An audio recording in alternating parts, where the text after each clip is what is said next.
In the mid-80s, Cole Fieldhouse belonged to one man. Down, watch this! And right away, Maryland goes to Len Bias. Len Bias with an off-balance runner. He gets the bucket and The player who was expected to rival Michael Jordan for the next decade. And Michael Jordan guarding Len Bias. Two of the finest athletes in the country. Michael Jordan and Bias going up side by side. Bias just out-hung him. Physically, he checked every box. He's got a body like Jim Brown. He's just hard as a rock. Len Bias is quite an athlete himself. 6'7", great leaper, but he also has a fine outside touch. He wasn't just a dream athlete. He was a flawless basketball player. Just an outstanding basketball talent, this man. That's the only way to describe his multifaceted ability. He finished with power and grace. Well, he's a combination of power and grace and leaping ability. He's just an absolutely magnificent player, one of the top forwards in the country. His jumper was picture perfect. He just went up, straight up, and he just shot it at the top of the jump. Len Bias had a magnificent jump shot. And don't even bother trying to jump with him. You can throw it pretty high because he can go get it. Len Bias was everything to Maryland basketball, helping return the Terps to national prominence during his 4 years. Maryland is led by the great Len Bias, one of the best players ever to play the game. It was a foregone conclusion that Bias would be an NBA star. Hold up, he's the best. You know, there ain't no definitely the one of the best, he's the best. Drafted to the perfect situation, but in the blink of an eye, his story was over. Yesterday morning came the unbelievable news that Len Bias, only 22 years old, had died of an apparent heart attack. Len Bias, the greatest what if of all time. Len Bias was not a great player, he was a transcendent player. He's one of the best players I've ever seen. Let's jog your memory. Hailing from Landover, Maryland, Len Bias wasn't an immediate basketball star. We tried out for the basketball team in Greenbelt, the junior high, 7th, 8th, 9th. He had gotten cut. You know, we go down to the locker room and it's like they call a cut list. And when we got to high school, which was 10th grade, he made varsity. He was playing on the varsity team. But still, even after a great senior year for Northwestern High, which saw Bias average 20 and 12 and lead the Wildcats to a state championship berth, scouts thought that he had regressed. So Bias wasn't all that sought after. But that would bode well for head coach Lefty Driesell at the University of Maryland. Bias didn't want to go too far from home. I think being home gave me an added sense that I knew where everything was and I could go home and see my mom and dad at all times. And he liked Driesell. I really wanted to play for, not just somebody who just sat down behind a desk and just talked to you. I mean, he got in on the floor and, you know, he participated and tried to tell you how to play. Just a few years earlier, Bias had been selling ice cream just to get into Cole Fieldhouse. Now he'd be playing on the court. Maryland was coming off a down year after losing dynamic scorer Albert King. They needed that next star, and Driesell felt like he had that in Bias. But it wouldn't be immediate. When Len Bias was a freshman, he was sort of an afterthought. Maryland already had a pretty good team. The team's star was sophomore Adrian Branch. They had a tough big man in Ben Coleman. Maryland had been one of the worst offensive teams in the nation in '82. So in '83, they planned to keep their foot on the gas, and it would lead to a much better scoring attack. But Bias was already encountering some doubts. The ability was there. However, he had an underwhelming preseason as he recovered from an ankle injury. He still got the start in the season opener versus Penn State, yet the Terps got embarrassed, and Bias soon found himself coming off the bench. Maryland and Bias got off to a mediocre start as Bias continued to fight for playing time. In late December, he was promoted to the starting lineup for a matchup with number 3 ranked UCLA. The Terps pulled off the major upset. It was one of 5 straight wins for a team that was now 7-2. Their next 3 matchups came against ACC opponents, and the Terps dropped all of them, with Bias again losing his starting spot as Driesell went for more experience. The Terps got back on track soon after. They won 7 straight games, but they weren't all that convincing. Bias's playing time was sporadic, but he produced when he was on the court. He already looked like the complete offensive package, with the strength to go inside and an impressive jump shot made easier with his leaping ability. But struggles on defense and expected freshman mistakes were holding him back. Yet Bias remained patient. He came to embrace the bench, using it as a tool to simplify the game. Then in mid-February, the defending national champion North Carolina Tar Heels came to Cole Fieldhouse. Led by their superstar, Michael Jordan. Bias still wasn't in the starting lineup, but he wasn't looking so much like a freshman anymore. He dropped 11 points. He hit an and-one jumper over Jordan to put the Terps up double digits in the second half.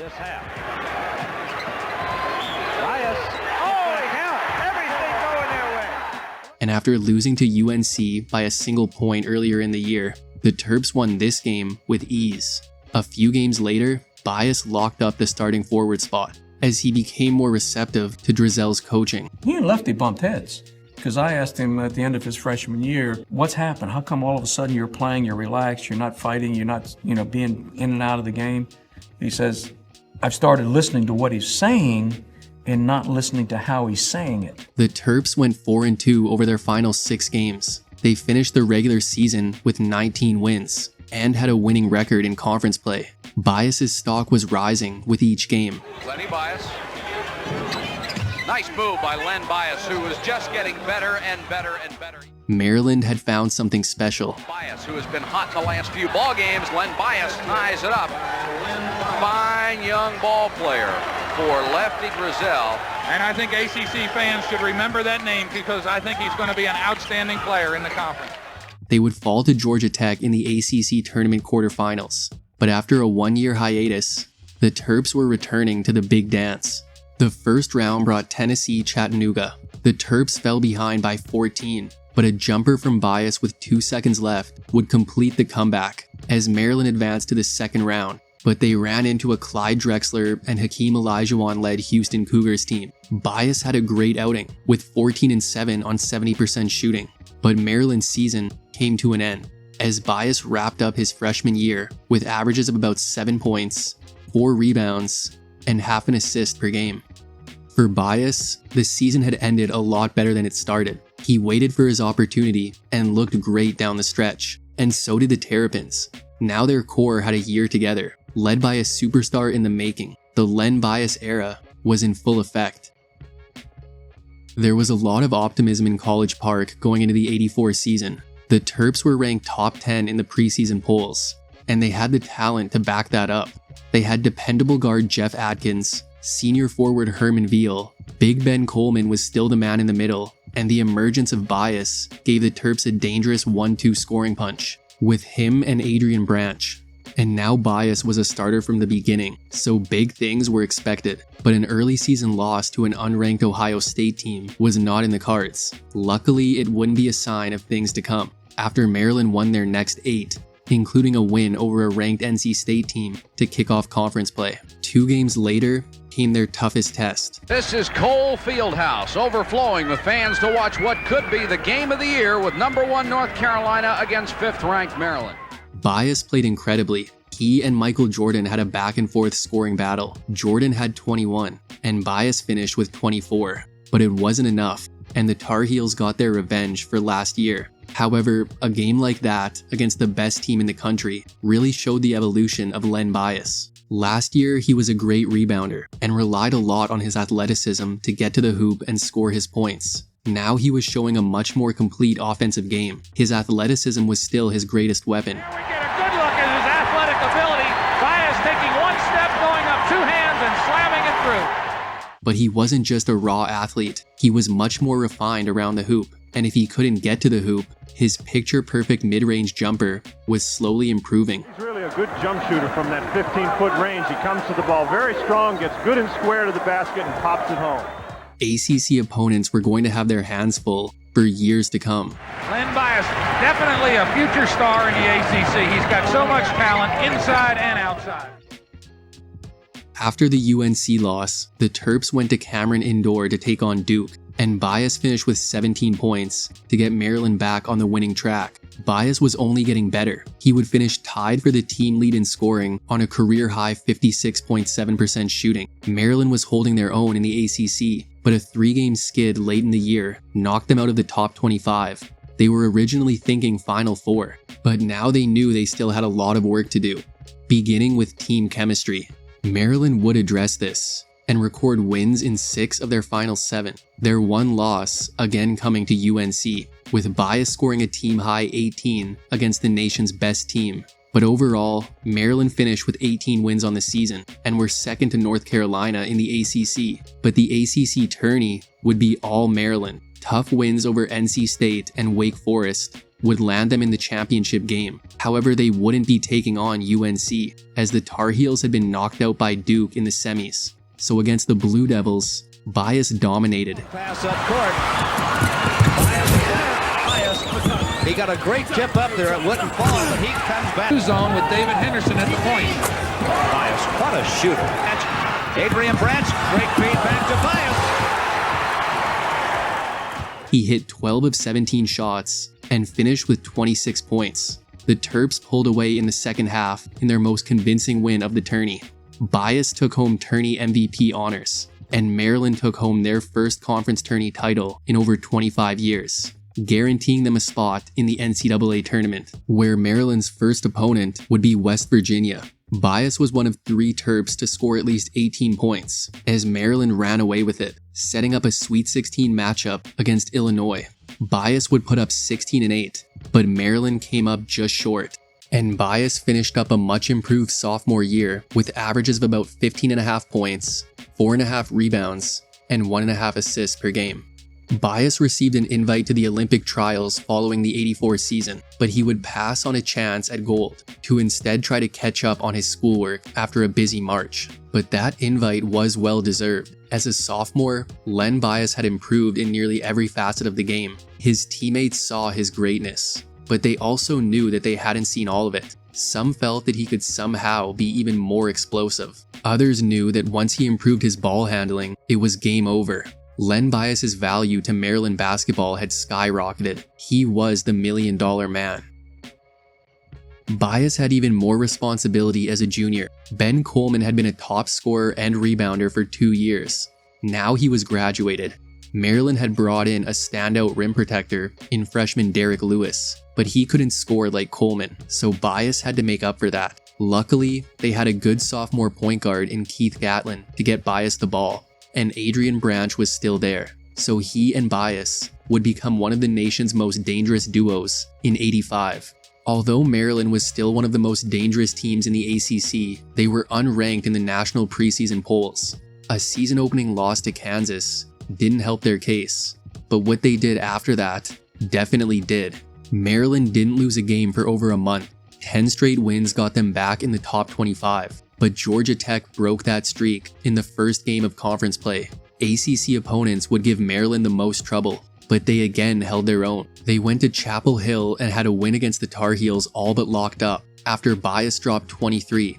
A couple mistakes later, and they had lost a heartbreaker. In the corner. Thompson from 6. Their next game against a number 2 ranked Duke team saw them fall behind by double digits. But Bias poured in 24 points to lead a furious second half comeback and force overtime. And this time, some clutch free throw shooting in the extra period gave Maryland the stunning win. In their next game against Clemson, Bias was even better, leading Maryland to another conference win. Len Bias was doing whatever the Terps needed. They lacked a true center, so Bias had to spend more time down low. His strength and jumping ability allowed him to play much bigger than he was. He led the team in rebounding, played great help defense, and altered a lot of shots. On offense, the Terps faced a lot of zone to begin the year. Playing man against Bias and Branch put any team at a disadvantage, so they would instead force the Terps duo to shoot. Initially, it was a good plan, but Bias continued to show refinement in his game. He could always score in the post, and his mid-range shot was still respectable, but now he had committed to improving his ball handling. There was no excuse.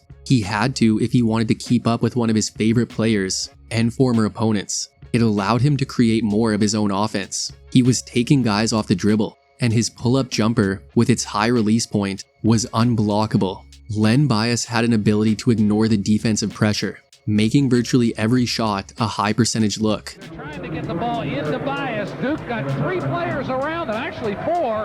But again, when he gets the ball that close to the basket, he's very difficult to stop. He was just a junior, but Drizel felt that with a couple more improvements, he'd be the number 1 overall pick when his time at College Park was over. For now, Maryland had 2 of the top 3 scorers in the conference, and Bias was number 1. He had a masterful performance against Villanova, The Wildcats played great defense, but Len Bias countered that with even better offense, en route to a career-high 30 points and 13 rebounds in an upset win over the 14th ranked team in the nation. After that, conference play heated up, and the ACC was very competitive, and Maryland was inconsistent, ultimately finishing 8-6 in the conference, which was only good for 5th place, but their overall season ended with 23 wins. It was their highest total since Bias's arrival, and he would finally get some recognition, not only being named the ACC's top player, but also earning a second-team All-American selection.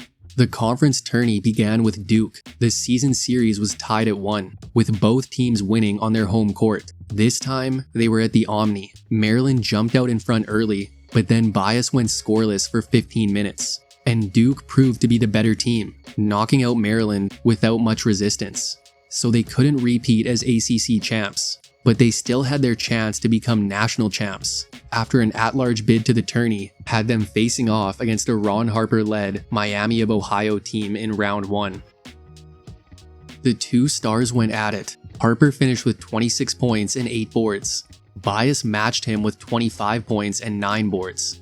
The game needed overtime, and in the extra period, Bias fouled out, but Maryland was able to hold on and advance to round 2. Now they'd be taking on Navy, who were led by a young admiral. David Robinson was great in the first half. Then Drizel put his star forward on the big man, and Bias held Robinson scoreless for the final 12 minutes. On offense, he led the team with 20 points and 8 boards. Bias had powered the Terps past the midshipmen, and Maryland was heading back to the Sweet 16. It was Ed Pinckney's Villanova Wildcats versus Len Bias's Maryland Terrapins. It was also the final year that the NCAA tournament was played without a shot clock, and no one was better at milking that clock than the Wildcats. And in a game where Maryland scored 43 total points, a struggling Bias accounted for just 8 of those, as Maryland's season came to an end, and Bias wrapped up his year with averages of about 19 points, 7 rebounds, and 2 assists per game. Aside from the Sweet 16, Bias had been nothing short of incredible all season. He looked NBA ready, and quite a few thought that he would make the jump. Yet less than 2 months after their tournament loss, Bias put those rumors to bed. According to Drizel, he was never even seriously considering leaving early. College Park rejoiced. Len Bias was back. Last year, Bias had senior Adrian Branch to take some of the pressure off. That wouldn't be the case in '86. Maryland had some solid guard play in Keith Gatlin and Jeff Baxter, but they couldn't make up for the loss of Branch. Bias knew he was in for a heavy workload. Drizel gave him the label of a designated horse. At the same time, Len Bias alone was enough to compete with any team. But as the season began, the realization set in. Len Bias was alone. On the Maryland side is Len Bias, who has literally been carrying the Terrapins offense on his back. While it was Maryland's least talented team since Bias's arrival, they were winning games to begin the year. On the surface, an 8-2 start looked pretty good, but these wins weren't all that convincing. Bias was willing his team to victories, even though opponents were throwing everything at him.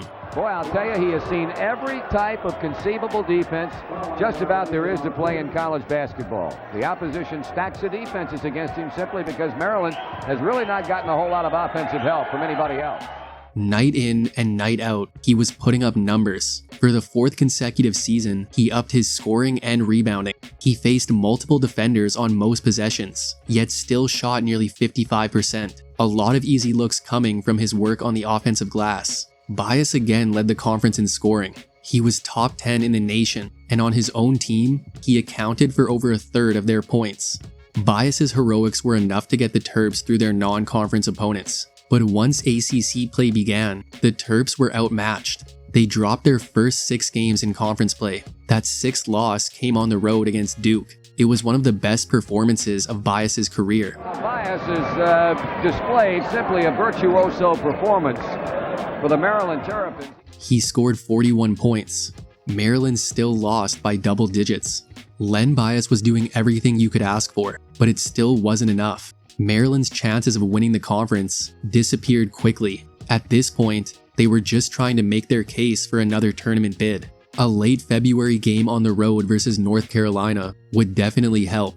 Maryland knocked off top-ranked UNC. Bias dropped 35. He hit clutch shots down the stretch to force overtime, then blocked Kenny Smith's game-winning attempt with seconds left to preserve the win. It was UNC's first ever loss at the newly erected Dean Dome. Feels great. Right, just now standing here talking to you is starting to, make me happy again. I was walking around. Now that you won that game, then therefore you beat the #1 team in the nation. Now, therefore, will you tell the people you are going to win the NCAA championship? Without a doubt. I would have told you that we wouldn't have beat them. The Terps won 6 of their final 8 ACC games and were able to salvage a winning season, finishing the year at 15-12 on the back of Len Bias. He would repeat as Conference Player of the Year, and this season, he was a first-team All-American. The Terps got the Tar Heels to kick off the conference tourney. Bias made program history. By Bias, he was double-teamed and just spun inside. He has 7 points and has become Maryland's all-time leading scorer. After a slow start, he recorded a double-double in just the second half, spearheading a Maryland comeback win. The next night, they took on Georgia Tech. They had the win in the bag, but the Jackets stole the ball and the game. Fortunately, Maryland's season wasn't over, as they would get an at-large bid to the NCAA tournament.